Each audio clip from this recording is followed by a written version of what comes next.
With titles like Balatro, Hades 2, and Dave the Diver, these past few years have been quite impressive for independent games, and 2025 is shaping up to be no different. With South of Midnight and Clair-Obscur, which I definitely want to play at some point, these indie titles are giving AAA studios a run for its money. And rightfully so, no one should be paying almost $100 for a half-finished game. And still turn around to have to pay more for a DLC that's also half-finished. But this video isn't really to talk about how bad these modern gaming companies are these days.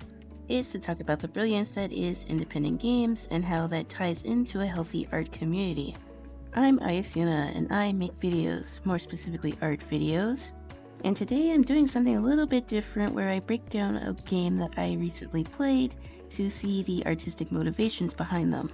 Hopefully this is the start of a series of many episodes where I talk about different forms of media and seeing how we break them down into different themes that we all understand. As someone who obviously likes art, I also am trying to get into storytelling and come up with my own webtoon series, so I figured I would take some inspiration from media that is similar for the vibes that I'm going for. In fact, one of my main characters of my series is based in southern Louisiana, so seeing a Souls-like game based in southern Cajun and Creole folklore was right up my alley. Seriously, I've been trying to absorb all sorts of Southern Gothic media, so if anyone has any suggestions, then please let me know down in the comments. Also, if you notice that I sound a lot different in this video, I finally upgraded my audio setup, so crunchy voiceovers are a thing of the past.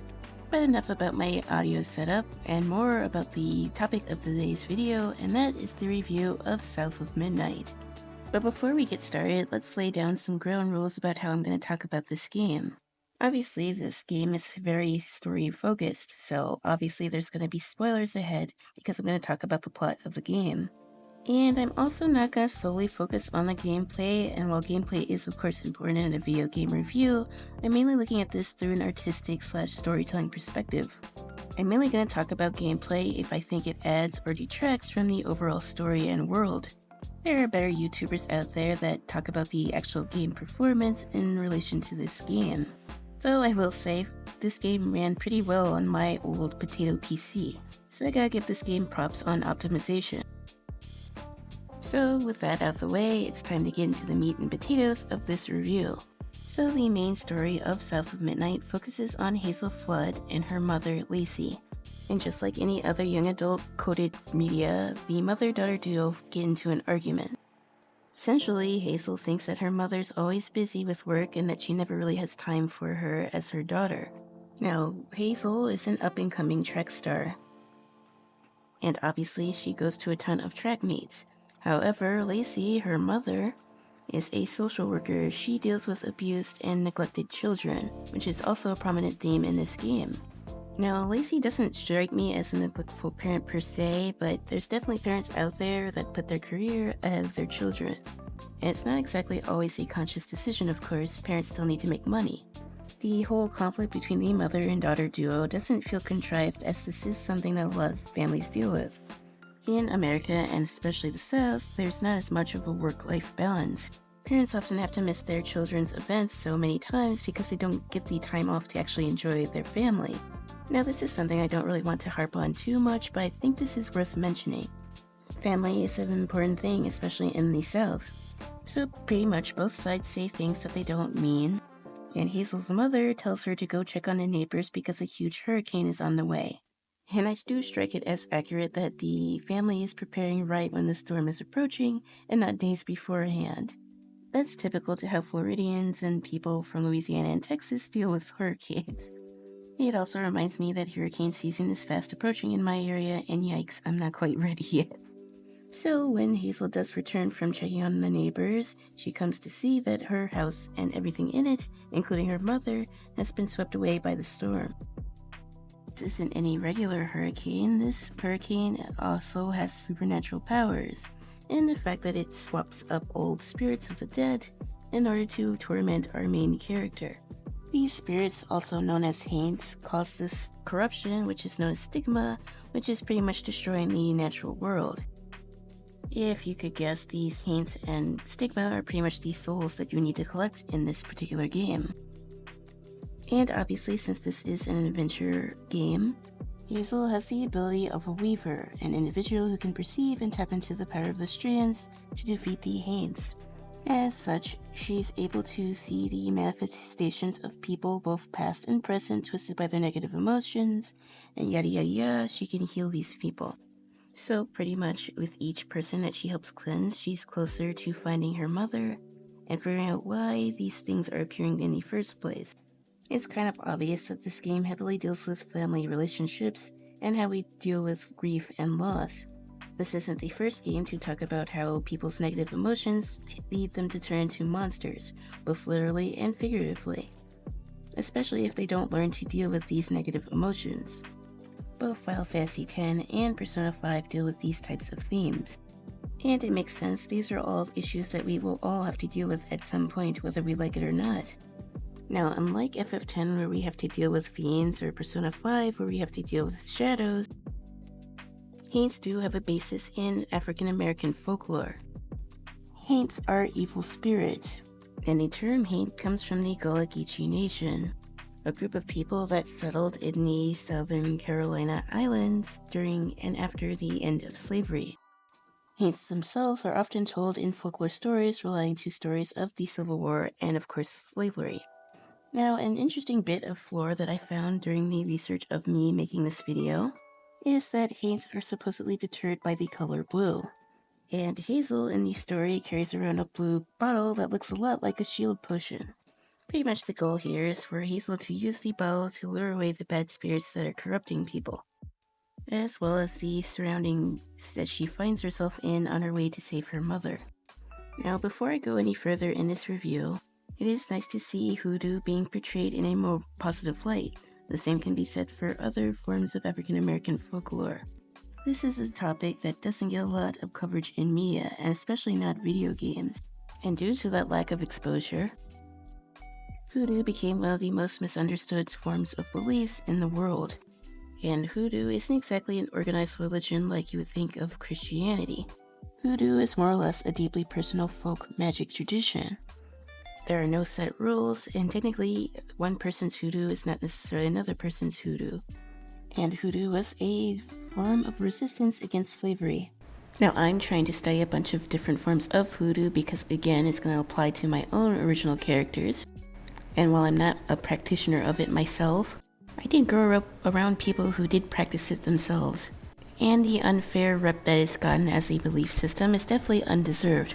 So I welcome any positive media that's trying to turn around the stigma behind hoodoo. And if you're interested in topics like that, then don't hesitate to like this video as well as subscribe. Because art history is not just the fancy paintings you might see in an art museum. It also includes video games and other forms of media. And I actually do want to make a series out of this where I talk about my other favorite video games. So if you're interested, then again, don't hesitate to like and subscribe, and stay tuned for more. So enough shilling aside, back to the game at hand. And one of the first things that I noticed when I started playing this game is that it seems to be imitating stop motion animation.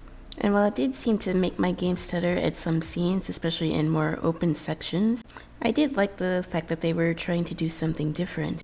Something else that I noticed while I was researching for this video is that some of the assets in this game were actually made out of real-life puppets. Now, I'm not against CGI, I'm not going to say that all CGI is bad, but it's nice to see things that aren't all made with a computer. Because sometimes art is just getting your hands dirty and worrying about the mess later. And obviously, since this game does deal with the issues of neglect, both familial and in other types of relationships, another theme that flew under the radar when I first played, but now I noticed it more when I looked at the footage, is the theme of environmentalism. Now, this wasn't as obvious in the game, but let me cook here for a sec. The game and most of the events in it are set in the town of Prospero, Louisiana, though the town could really be any town in the Deep South. While it's not explicitly in the story, if you read some of the side text that's in the items in the game, you can get the inference that Prospero is, or at least was, a company town. For those who don't know, a company town is a place where all or most of the stores and housing is owned by the same company. And that same company is often the main employer of said town. What makes company towns so bad to begin with is that you're pretty much beholden to the company's success if you want to provide for your family. And considering, like I said, this game is set in the Deep South, one could make the connection that Prospero likely had something to do with the previously enslaved population of the town. There are even buildings in the game in certain levels that do resemble slave cabins. Now, what does this have to do with environmentalism? One of the key characters in this game is actually the environment itself. As Hazel goes around and clears the stigma, the environment around her goes back to its natural state. Now, one can make the argument that it's mainly because of the negative emotions like I mentioned previously.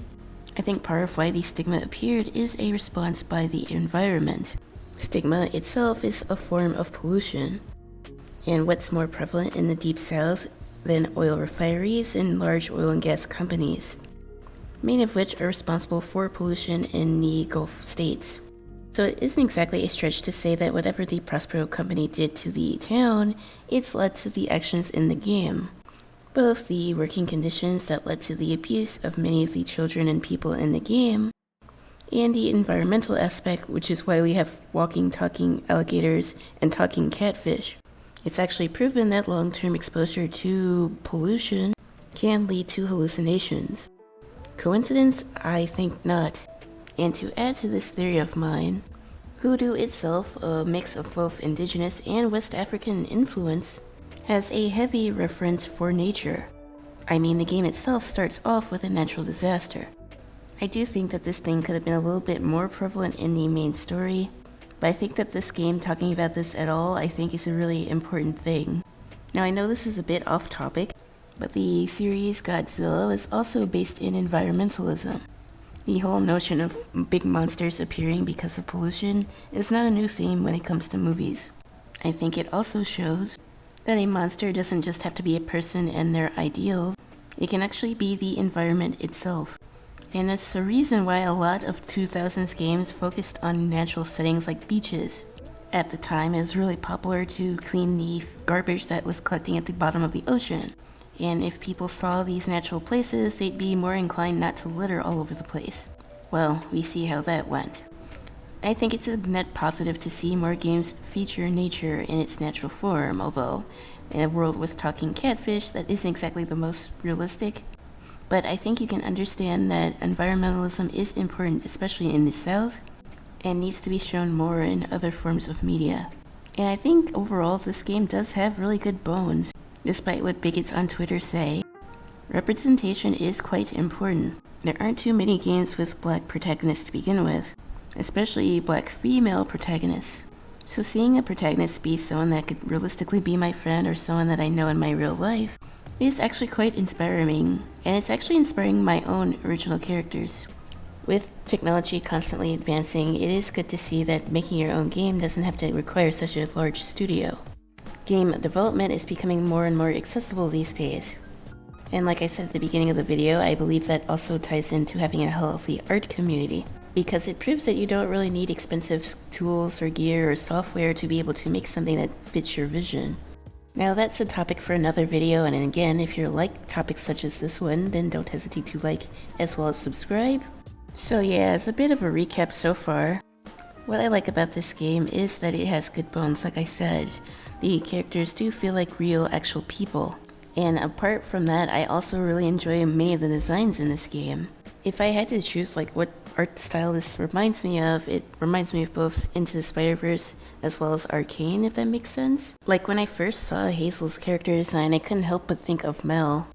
Looking through some of the concept art for this game, some of the outfits that Hazel was wearing definitely could fit in League of Legends. Another character design that I really liked in this game was of Bunny, which if you don't know is Hazel's grandmother, and the main catalyst for a lot of the events in the story. Despite me liking her design though, I do think they should have done a bit more with her character because she is technically the main antagonist. But for the scenes that she was in the game, she was actually pretty cool, and she even does technically force choke Hazel. I guess the dark side runs strong with her. Another character that I really liked and wish that the game did more with is of a man named Laurent Baptiste, who is essentially trying to be Hazel's new stepfather, since her biological father, Trey, is unfortunately no longer in the picture. Trey is Bunny's son, and Bunny blames him for the death of his younger sister. So in typical Sith Lord fashion, Bunny uses her only surviving son as bait to try to revive Cherie. Bunny confronts Hazel when she realizes that she has special powers and tries to stop her from saving her mother. Now going back to Laurent for a second, I think his reveal in the game was actually one of the best moments of the game for me. Laurent is technically a rougarou, which in Cajun folklore technically means a sheep shifter. Now, usually the rougarou is associated with dogs and wolves. The creature is said to prowl swamps around Acadiana and Greater New Orleans, as well as the sugarcanes and woodlands of said regions. Now, usually this story was told to children to get them to behave. Now, depending on where you're from in Louisiana as well as other places, it depends on how the story goes for the rougarou. Now, I wonder why this game chose to portray Laurent as an owl as opposed to a wolf. Laurent struggles to deal with his emotions, which is why he transformed to begin with. Basically, he was more emotional than a typical man, quote unquote. So I think a wolf symbolism actually probably would have done his character a little bit better. But I still like the owl design overall, and I think the boss fight accompanying that was actually really cool. I think it's my favorite fight in the whole game. And that segues me to talk about the non-human character designs in this game. And again, I think this is another strong area for South of Midnight. Like I said, the rougarou is probably the best, or at least my favorite boss design in the game. But there's also Two-Toed Tom, the alligator we see in the trailer of this game, and Hugging Molly. Now, I'm not usually into Spider-Woman, but why is she kinda? Hugging Molly is actually based off another Deep South folklore tale. This time in Alabama. It's believed that she was once a grieving mother, similar to Bunny, which is actually pretty relevant to the plot. She pretty much snatches up children who are caught roaming the streets at night, and serves as yet another cautionary tale telling children to behave. In context to the story in this game, she was working with Hazel's mother Lacey to help children that have been abused. So basically, when Hazel and Lacey's home had been swept away by the storm, Hugging Molly was the one that was actually helping heal Lacey. Until Bunny stepped in and pretty much took her heart, quite literally. Not being those Sith grandma allegations there. Another character that I really liked and I wish we had more backstory on was the catfish, who serves as like a guide for us through most of the game. And it's also lore accurate, since in Creole and Cajun folklore, catfish are often portrayed as benevolent creatures relating to magic and granting wishes. It actually kind of does track with the fact that catfish are an abundant resource in the South and a staple in many Cajun and Creole diets, so the association with abundance makes sense. And I couldn't round out the non-human character design session without talking about the GOAT, the champion, Crouton. He's essentially just the mascot of this game. And there are certain parts of the game where you get to play as him to beat puzzles and such. I believe he's yet another example of a design that was used by a real-life actual puppet, but obviously his design is supposed to be that of a voodoo doll. Now, in this game, there's a lot that I like. I like the world of this game, and I like a lot of the character designs for the main characters. A lot of them do have basis in history and folklore, and expands on the knowledge of hoodoo, which is still largely misunderstood by a lot of people. But there are a few weaknesses, artistically speaking, that I wasn't a big fan of in this game. And I think the main thing that I dislike as far as the designs go are the haints. Considering how colorful and vibrant that this world generally is in most cases, I feel like the haints were just kind of there. They didn't really add much to the story, and after a few hours of fighting them, it just got tiring to see the same designs over and over. Now in the concept art, these haints look really cool. I mean, some of the designs that I saw in the concept art, I wish they did use in the game. It would have broken up the monotony in the game, and I also wish that there was more boss fights too. The final boss fight for South of Midnight was pretty much us just fighting the same enemies that we spent the past 8 hours fighting. So at the end of the game, it didn't really feel all that satisfying to come to the conclusion. We also had the chance to set up a fight between Hazel and Bunny, but for whatever reason that just didn't happen for some reason. Pretty much what happened at the end of the game, Bunny was given the chance to live an illusion where Cherie never died.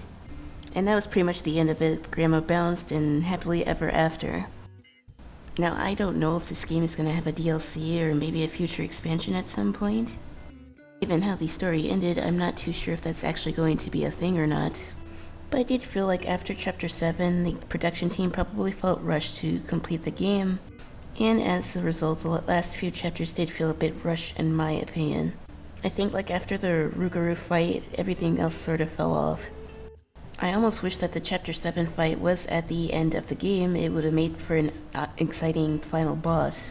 And it would have added a bit more personality to it, as Laurent does have ties to both Hazel and her mother. Or at least make him a reoccurring boss fight, which also could work in games like this. I also wish there was more diversity with the Haints. Like I said, after fighting them for a few hours, it did get kind of boring. I'm not saying that they had to be all super duper rainbow and colorful, but adding a few personal touches in the world that we are in would have helped a little bit. Like adding some more of the negative qualities of the characters that we're trying to save would have made the Haints a bit more memorable. Now, apart from those boss fights and some issues that I had with the combat, I do think exploring the world was actually pretty fun. There's a grappling hook in the game that reminds me of the wire bucks that are in Monster Hunter Rise. And if you've been following me on Twitch and other platforms, you know how much I like Monster Hunter. Another little critique that I did have for the exploration though, although to be fair it could have been because I was playing on the normal difficulty, is at the end of most chapters in this game there's usually like a little chase where Hazel has to run to the final tree before he can beat the chapter. That those chases felt kinda slow. It felt like you were running through mud pretty much, but they weren't exactly hard. It's like hard to explain.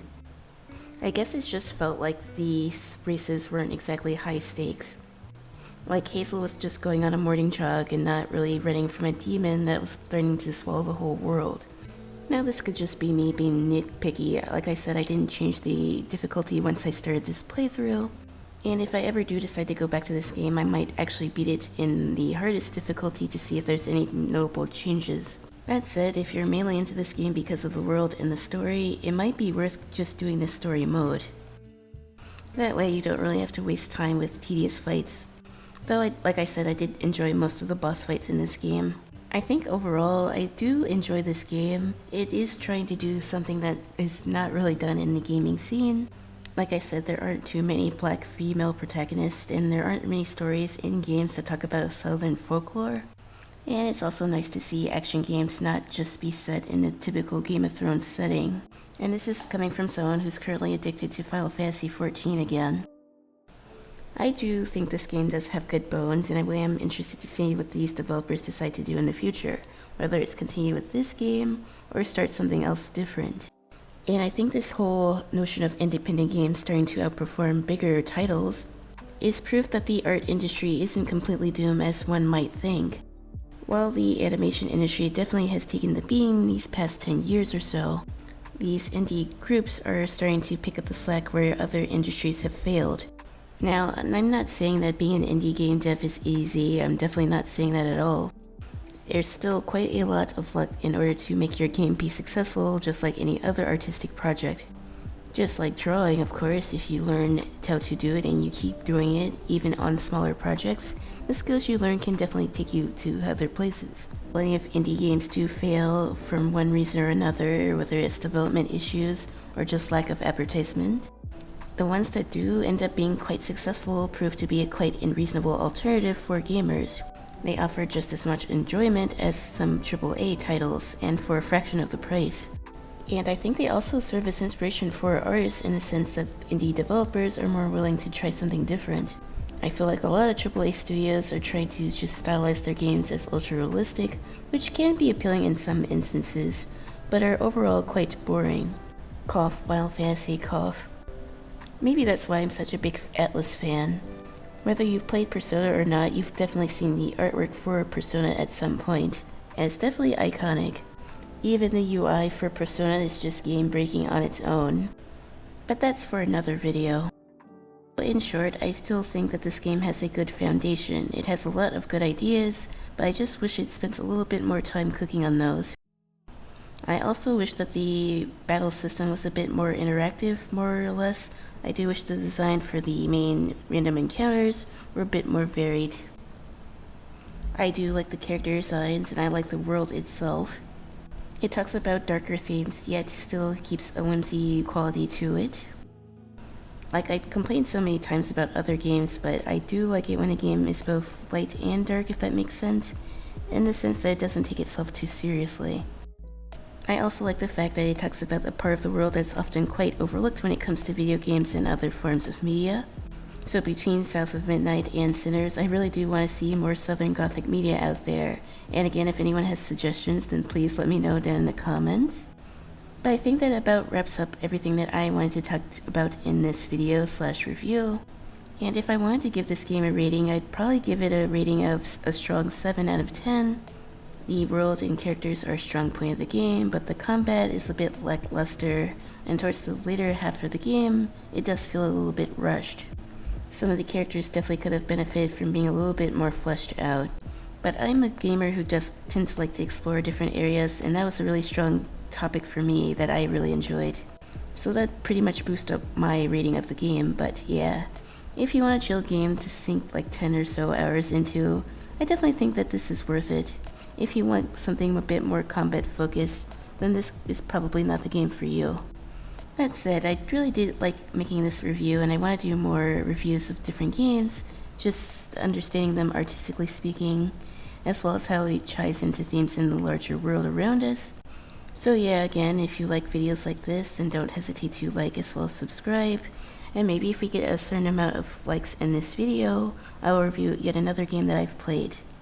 I haven't actually done a review on the Walking Dead game, which I've been obsessed with that game too for quite a bit now, so I think that could actually be another fun video to work on. But for now, I'm done with the review, and I leave you guys with this, so goodbye and take care. Peace.